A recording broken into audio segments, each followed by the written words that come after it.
nome é Alan Azevedo. Esse é o canal Roda de Conversa de Axé. Estamos aqui hoje com a Yala Orixá, Silvia Alice Diniz, do Ilê Axé Iemanjá Ogunté, em Curitiba, no Paraná, para dar uma gostosa entrevista para a gente. Lembrando que essa é uma iniciativa do Ilê Axé Ogum Aires, também do Ilê Axé Iemanjá Ogunté e do Centro Cultural e Religioso João Batista. Vamos lá. Vamos, Mãe Silvia Alice Diniz. Então, essa iniciativa é uma coisa nova, é um canal novo. A gente tem a pretensão de trazer cultura aos povos, aos curiosos, também aos simpatizantes das religiões de matriz africana e desmistificar muita coisa que é falada sobre a gente, né? Desmistificar, trazer a queda do preconceito, trazer coisas novas, coisas bonitas, porque a gente tem conteúdo, né? Nós não somos um bando de loucos vestidos de roupa colorida, girando e cantando em Yorubá, né? Nós temos coisas boas para trazer, para contribuir com a sociedade. E essa é a primeira entrevista da série. Tenho muita satisfação de estar aqui apresentando essa entrevista, de estar trazendo esse conteúdo para todo mundo, e vamos começar, né? É uma felicidade, não posso deixar de dizer isso, faz muitos anos que a gente não se vê, né? É uma pessoa muito querida, inteligente ao extremo, eu considero dessa forma, é muito bom ouvir a sua palavra, e eu gostaria que a senhora começasse se apresentando. Boa noite a todos, meu nome é Silvia Alice, eu sou de Curitiba, mas pode me chamar de Silvia, mais fácil. Eu toco, meu barracão é o Ilê Axé Iemanjá Ogunté e é tenda de Umbanda Vovó Maria Redonda. O barracão existe há 26 anos. Eu comecei com um barracão de Umbanda, que era de chão de areia, que a gente ia buscar na praia, e era só Umbanda, não tocava. Quando eu fiz exatamente 21 anos, que eu era coroada na Umbanda, eu tinha 19 anos para 20 quando eu entrei, e hoje eu estou com 69. Então, eu tenho um chão bem rodado aí na frente. Eu sempre fui muito persistente em ficar sempre muito tempo numa casa só. Então, eu fiquei exatamente 16 anos numa Umbanda, uma mãe de santo que era carioca, mãe do Loures. Ali eu aprendi muito sobre Umbanda. Eu não entendia nada de candomblé. Eu não conhecia o candomblé. Era aquela visão de antigamente da Umbanda que você não podia ler nada, você não podia ir em lugar nenhum. Existia toda uma preocupação sobre esse fator. Então, eu não conhecia nada, absolutamente nada de candomblé. Quando essa minha mãe de santo faleceu, eu era a filha que estava lá mais velha, eu tive um tempo que eu saí, fiquei uns 2 anos sem ir, dei um tempo, por causa dos meus filhos pequenos, mas depois voltei para lá também, não fui em outro lugar, voltei para lá e fiquei até ela falecer, e os filhos, um dos filhos tomou conta, por mais um ano eu fiquei junto lá, até que eles resolveram fechar o barracão. Quando eles resolveram fechar o barracão, eu tinha 2 irmãos ali, que eram meus irmãos de Umbanda, que estavam em desenvolvimento. O Jair e o Jadir, eles são gêmeos. Eu até falei com o filho da mãe de santo, eu disse, como é que você vai deixar esses médios em desenvolvimento, né? Sem uma cobertura, sem ter onde ir? Naquele dia, eu disse, eu vou abrir um barracão. Aí esse filho da mãe do Loures falou, não, toca da mamãe. Eu falei, não, eu vou abrir um barracão. E acho que o anjo da boca mole disse amém, porque eu morava num apartamento. Não tinha como eu abrir um barracão.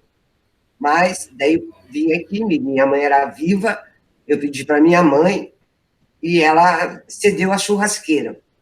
Então, a imagem de São Jerônimo, né, que na Umbanda é Xangô, ficava dentro da churrasqueira, no buraco. E ali nós fizemos uma adaptação. Né, numa churrasqueira, a gente mandava vir areia da praia para colocar no chão. Tenho filhos até hoje, naquela época. Então, foi toda uma trajetória que veio da Umbanda. Fazia exatamente 21 anos que eu tinha sido coroada. Veio uma cabocla a mim e falou que eu tinha que procurar crescer mais dentro da religião. E antes disso, eu conheci, depois que eu saí do barracão da mãe, fechou o barracão que eu ia, eu conheci uma senhora, a mãe Rita, foi quem fez os assentamentos da Umbanda na minha casa, e a mãe Rita era de Omolu. Aí eu comecei a conhecer o candomblé. Eu achava muito estranho, a Umbanda dela era roupa colorida, a minha Umbanda era roupa branca, mas como eu fiquei 16 anos na casa, eu acabei ficando uns 3 anos na mãe Rita. Porque eu fui me acomodando, para que vou me incomodar, abrir um barracão? Mas chegou uma hora que eu, não, vou abrir, a mãe Rita, vamos lá, vamos abrir. E ela veio, ela fez os assentamentos.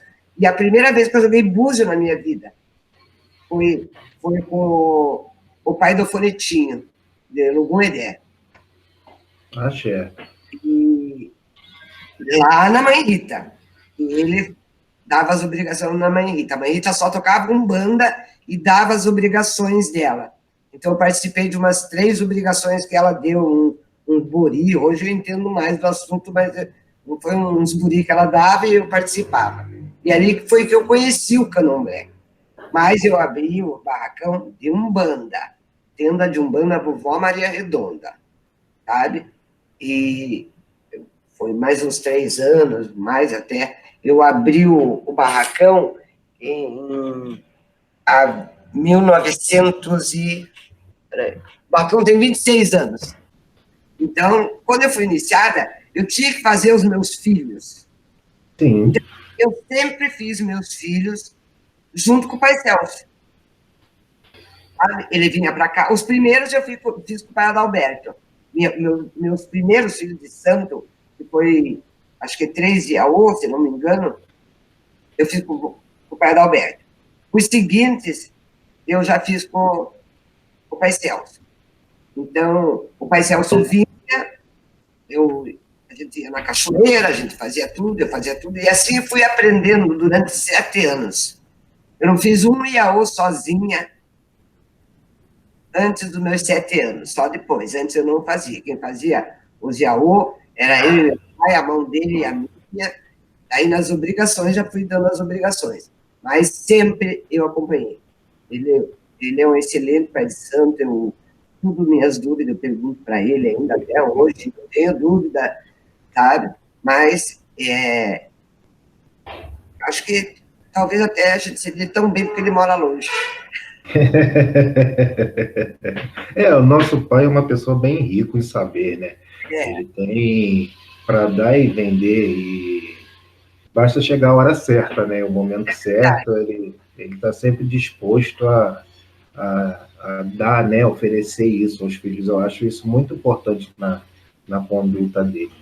Assim, então, eu queria levantar uma outra questão, porque eu tenho uma dúvida quanto às religiões de matriz africanas se estabelecerem no sul do país, principalmente nesses locais onde foi tão importante a participação dos colonizadores europeus, principalmente, né? Quando vem o polonês, o alemão presente, né, no sul do país, o japonês. Então, como isso se dá e se fixa no sul do país, mais precisamente onde a senhora, né, reside, tem seu barracão em Curitiba? Hoje em dia é mais aberto, mas na época que eu era de Umbanda, eu era escondida. Para você ter uma ideia, eu trabalhava no Palácio do Governo, trabalhava na comunicação social, e eu não tinha como contar para ninguém ali, era tudo muito escondido. Se eu tinha um barracão... Quando eu me aposentei, até hoje eu me dou com o que foi secretário de administração, me dou com ele, hoje até ele é deputado federal, mas eu me aposentei sendo assessora de imprensa dele. E E ele não sabia, porque ninguém sabia, né? Nossa, Ninguém sabia, era muito reservado, muito, né? Eu saía com meus filhos sempre puxando os três, né? Então foi muito difícil. Até chegar nesse ponto que a gente está hoje, foi muito difícil. Imagine isso em 94, 95. nossa, imagino. Era um preconceito incrível que as pessoas tinham. Sim, sim. Acredito, acredito, porque até hoje a gente coloca uma roupa típica, precisa ir no mercado. Tem gente que olha para a gente de forma diferente, né? Nem É, sempre eles se manifestam, mas os olhares eles são percebidos, são notórios, né? agora que os vizinhos aqui mais próximos, eles já sabem. As meninas vêm, vão na mercearia, vão no mercadinho, vão comprar na padaria, e todos eles sabem que aqui tem um barracão de candomblé, né? A gente toca umbanda e candomblé, né?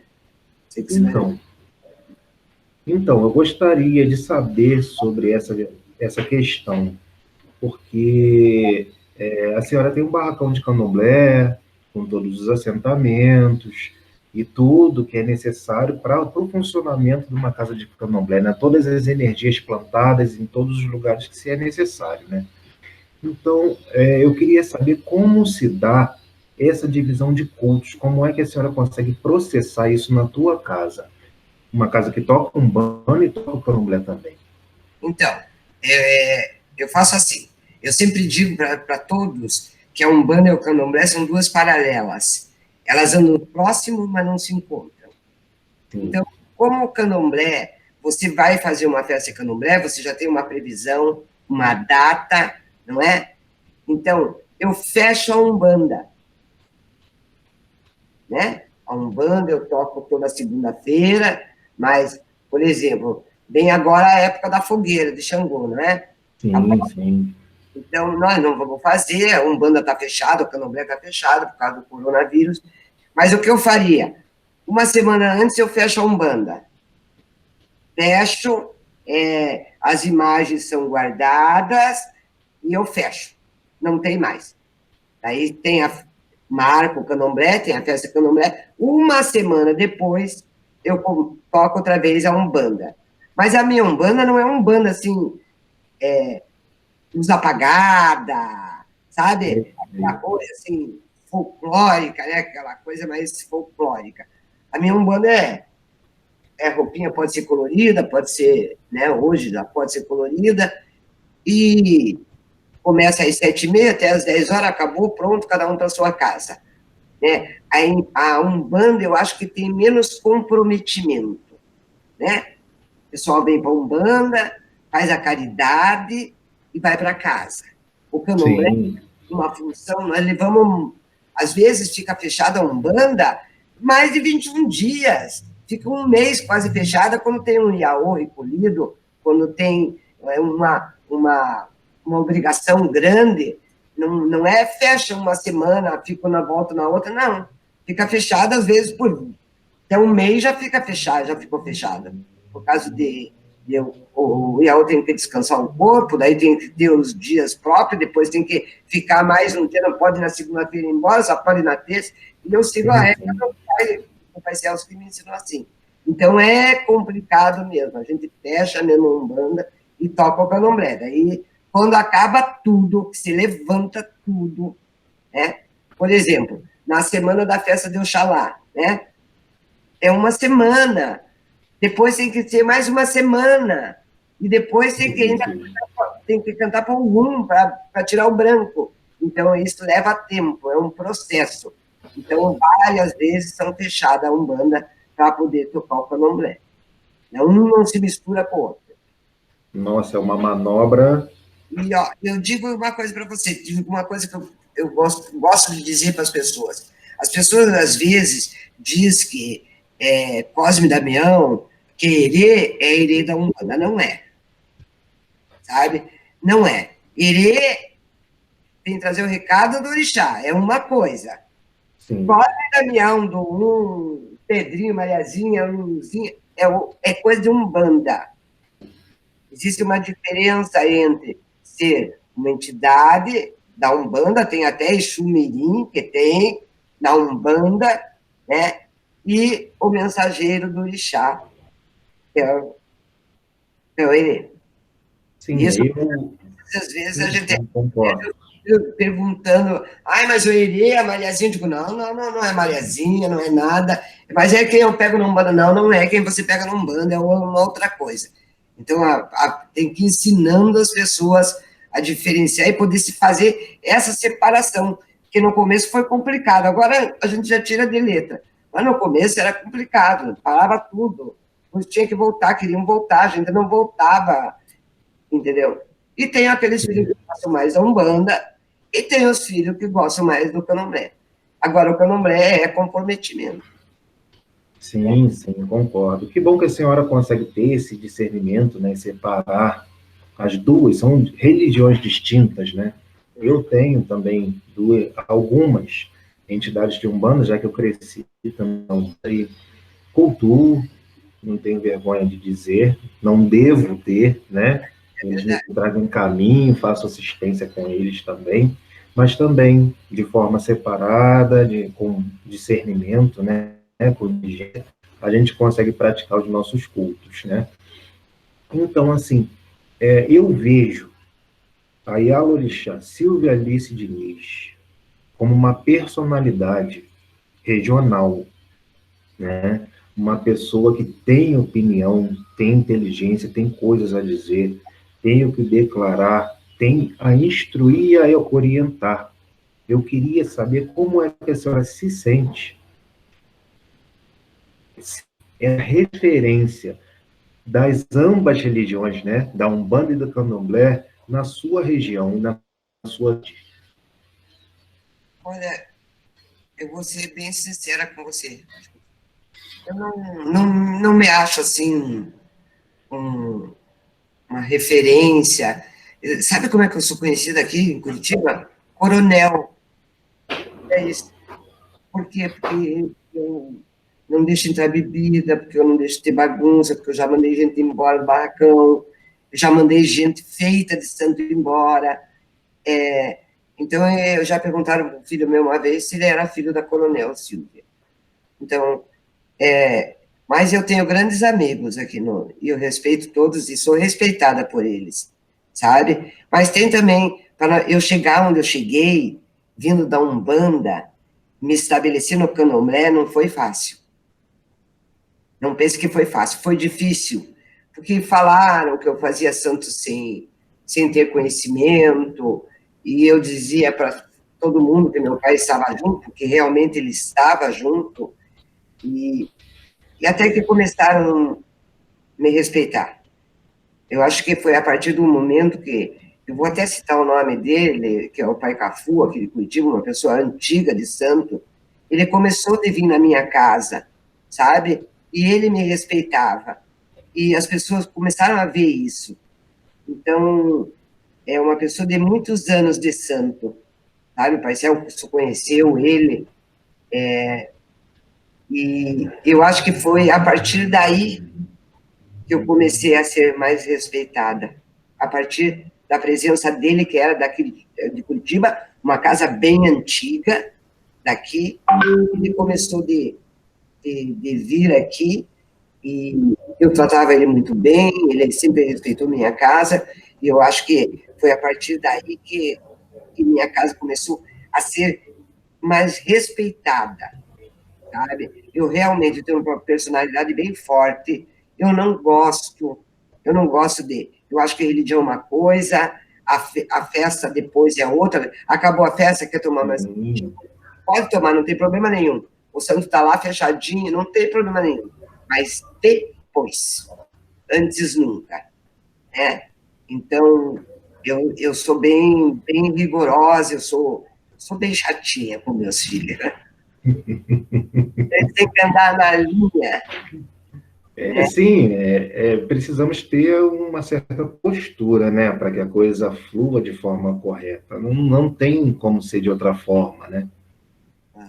Eu tenho grandes amigos aqui em Curitiba, grandes, grandes pais de santo e alorixá eu tenho, sabe? Não vou citar nome, porque eu tenho amizade com eles, e eu quero muito bem eles também, e então a gente vai levando, vai.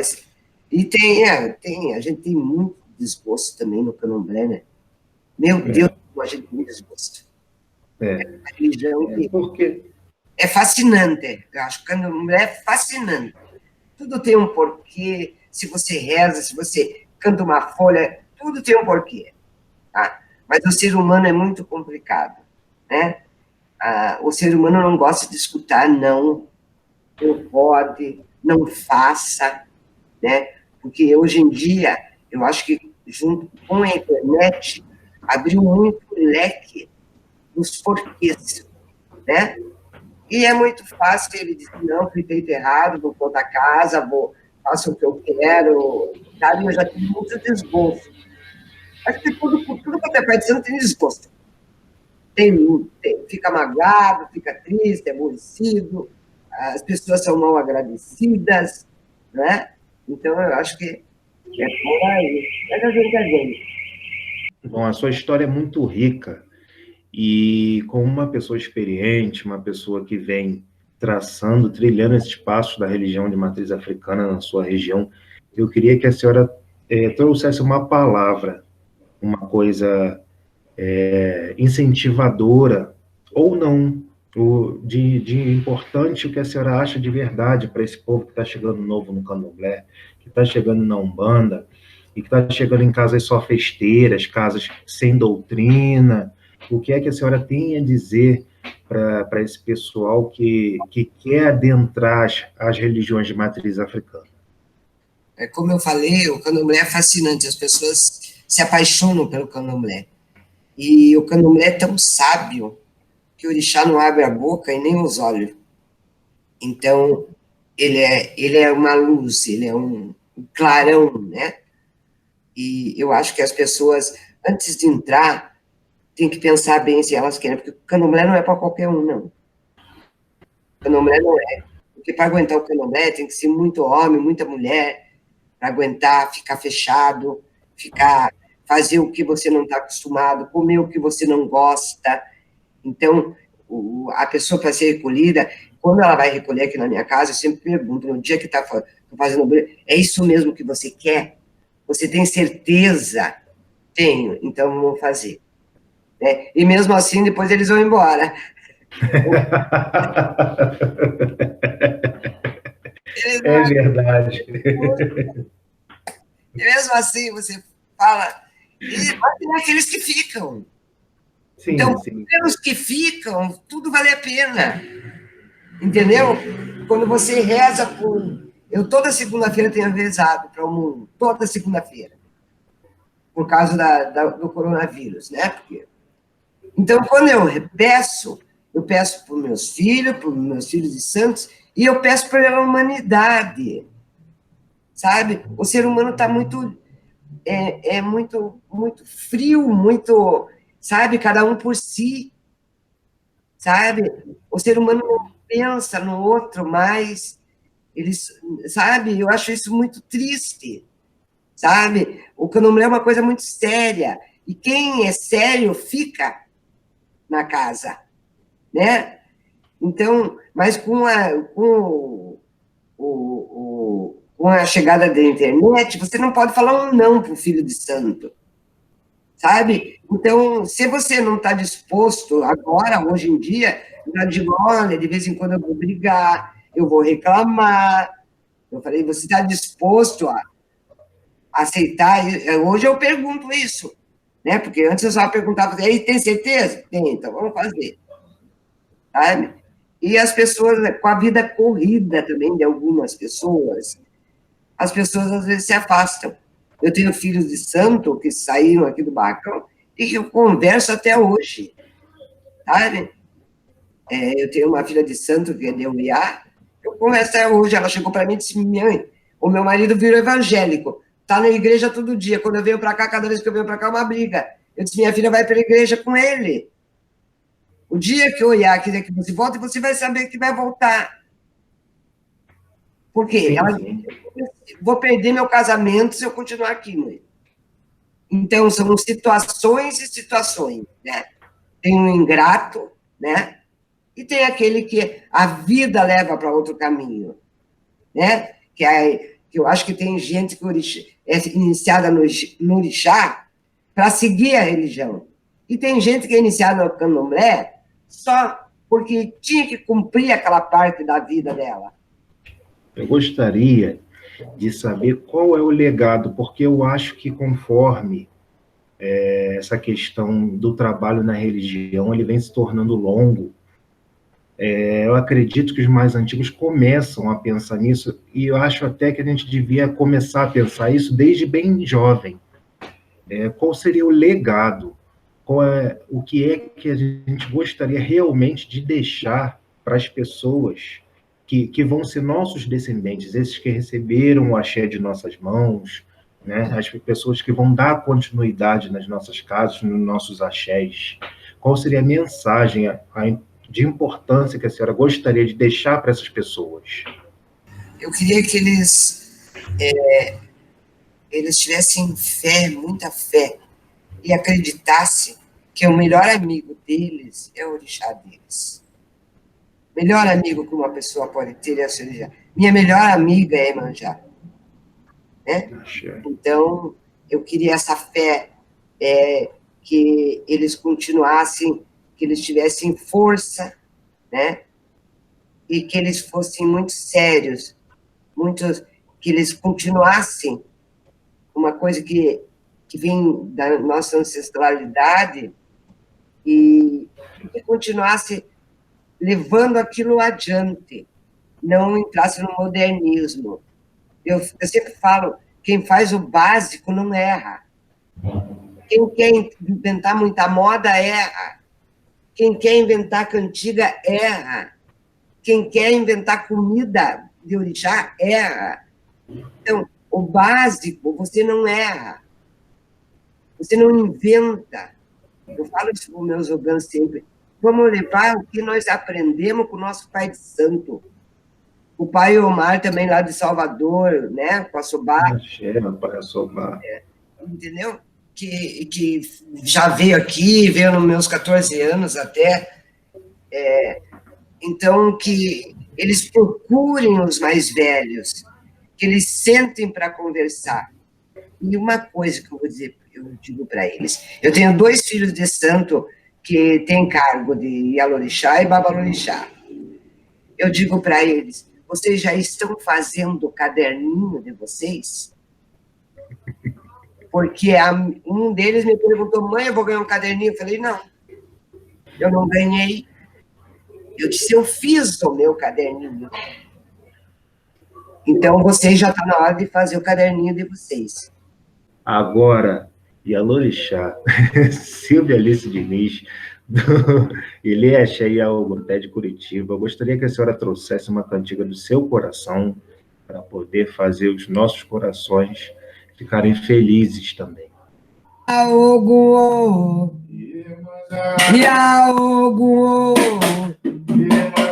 Yalo delo delo dewa, Yaoguo, Yalo delo delo dewa, Yaoguo, Yaoguo, Yalo delo delo dewa, Yaoguo, Yalo delo delo dewa, Yaoguo, é de mim que é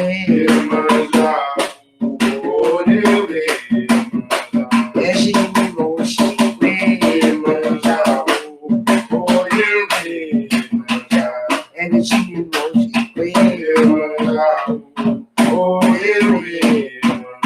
Minha irmã, Silvia Alice Diniz, e a Lorixá de Ilê Axé Ogunté, em Curitiba. É uma satisfação termos participado desse papo tão rico e tão gostoso, uma coisa que a gente já esperava, né? Há muito tempo a gente esperava fazer, que veio a enriquecer cada vez mais o conteúdo do nosso canal Roda de Conversa de Axé no YouTube. Muito obrigado, e que todos os orixás possam nos abençoar, estar sempre conosco e trazer todo esse axé de união para que a gente possa partilhar todas as vezes que estivermos juntos. Eu que agradeço. Eu vou passar o nome de vários babalorixás e alorixás aqui de Curitiba, para vocês poderem continuar com essa iniciativa das entrevistas. Gente de muito conhecimento, tá? E foi uma honra muito, muito grande. Muito obrigada pela oportunidade.